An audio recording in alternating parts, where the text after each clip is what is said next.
Sandringham House, the elegant private estate of the British royal family, has long stood as a beacon of history and tradition in Norfolk. Yet in December 1907, its stately halls became the stage for a series of chilling and inexplicable events.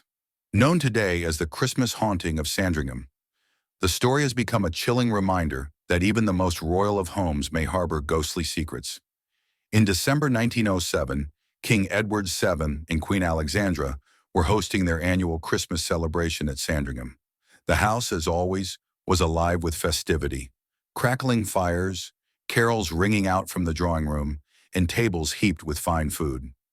The royal family and their guests enjoyed the season's cheer, while the household staff worked tirelessly to ensure every detail was perfect. But behind the joy, whispers of unease circulated among the servants. Strange occurrences were mounting, centered on the east wing of the house, an area primarily used for storage and servant quarters.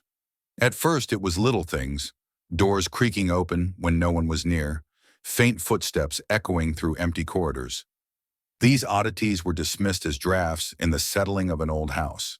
However, as Christmas approached, the disturbances grew more sinister. The staff began reporting an array of unsettling experiences. Footmen and maids alike described the sensation of being watched as they worked. Thomas Wills, a young footman, was among the first to notice something amiss. While delivering coal late one evening, he heard heavy footsteps behind him. Turning, he found the corridor empty. As he continued, the sound resumed, each step seeming closer than the last. Overwhelmed with dread, he dropped the coal bucket and fled. The next day, Mary Collins, a scullery maid, recounted a similarly disturbing encounter. Late at night in the kitchen, she distinctly heard someone whisper her name. Assuming it was a fellow servant, she turned to reply, only to find the room empty. When she heard the whisper a second time, she ran upstairs trembling with fear. By Christmas Eve, the phenomena had escalated. Whispers were now a common occurrence, emanating from the walls themselves. Maids cleaning rooms reported muffled voices, often accompanied by an icy chill. Objects moved on their own. A candlestick slid across a mantel, and a teapot tipped over on the counter. Several servants refused to enter the east wing, claiming they felt pursued by unseen forces. The most infamous event occurred late on Christmas Eve. Agnes Parker, a maid tasked with retrieving linens from the east wing, was walking down a dim corridor when she passed an ornate mirror. What she saw stopped her cold. Instead of her reflection, the mirror showed the image of a pale woman dressed in a gray gown, her eyes filled with sorrow. The woman's lips moved as though speaking, but no sound emerged. Agnes screamed, her cry echoing through the silent halls. Other servants rushed to her aid, but when they arrived, the mirror reflected only Agnes, wide-eyed and trembling. However, those who came to her side later recounted a distinct chill in the air and a faint, mournful sigh that seemed to linger even after the commotion had subsided. The figure in the mirror was identified by staff as the Lady in Grey, a spectral presence rumored to haunt Sandringham for centuries. According to local lore, she was a member of the family who had lived at Sandringham in the 17th century. Stricken by the loss of her child to illness during the Christmas season, she was said to have wandered the grounds in inconsolable grief before taking her own life by leaping from a window in the east wing.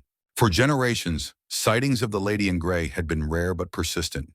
She was often described as a sorrowful figure glimpsed in mirrors, by windows, or walking the gardens. Her mournful weeping was said to echo through the halls on the anniversary of her death, always around Christmas. The weeping of the Lady in Grey became a focal point of the 1907 haunting. Servants described hearing faint sobbing late at night, particularly near a window overlooking the gardens. Edward Lacey, another footman, recounted following the sound one evening, thinking it might be a distraught maid. As he approached the window, the crying abruptly stopped. He felt a cold touch on his arm and noticed frost forming on the glass, despite the room being warm. Other staff reported chilling physical phenomena. Doors slammed shut on their own, trays of glasses toppled without cause, and disembodied voices called out names. One chambermaid swore she saw a figure in a gray gown glide through a locked door. These incidents left the staff unnerved and unwilling to work alone in the East Wing. Word of the disturbances reached Queen Alexandra, who, while sympathetic, was determined to restore calm.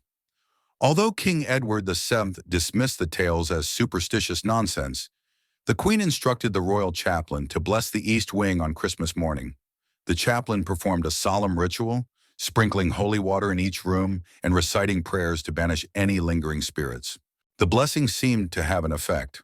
The most extreme incidents ceased, though the East Wing retained a sense of unease. Servants continued to report minor disturbances, such as fleeting shadows and faint whispers, particularly during the Christmas season. The haunting of 1907 left an indelible mark on Sandringham's history. Over the years, stories of the Lady in Grey persisted, with occasional sightings by visitors and staff. In one notable account from the 1950s, a guest claimed to see a woman in period dress standing by the gardens. Believing her to be part of a historical reenactment, the guest approached, only to watch the figure vanish before their eyes. Though the royal family has never publicly acknowledged the haunting, many believe they are well aware of the strange occurrences. To this day, the Lady in Grey remains one of Sandringham's most enduring mysteries, a spectral figure tied to grief, tragedy, and the echoes of Christmases long past. Each December, as the house fills with warmth and festivity, the question lingers: does the Lady in Grey still walk the halls, mourning her lost child, her sorrow blending with the season's joy? Those who hear the faint whispers and soft cries in the dead of night might be tempted to believe she does. Thank you for joining us today in exploring the eerie and chilling happenings of Sandringham House. We hope you enjoyed the journey through its haunted halls and mysterious tales. If you love this story, don't forget to hit that like button and subscribe to our channel for more spine-tingling adventures. Until next time, stay safe, stay curious, and most importantly, stay spooky. Goodbye for now.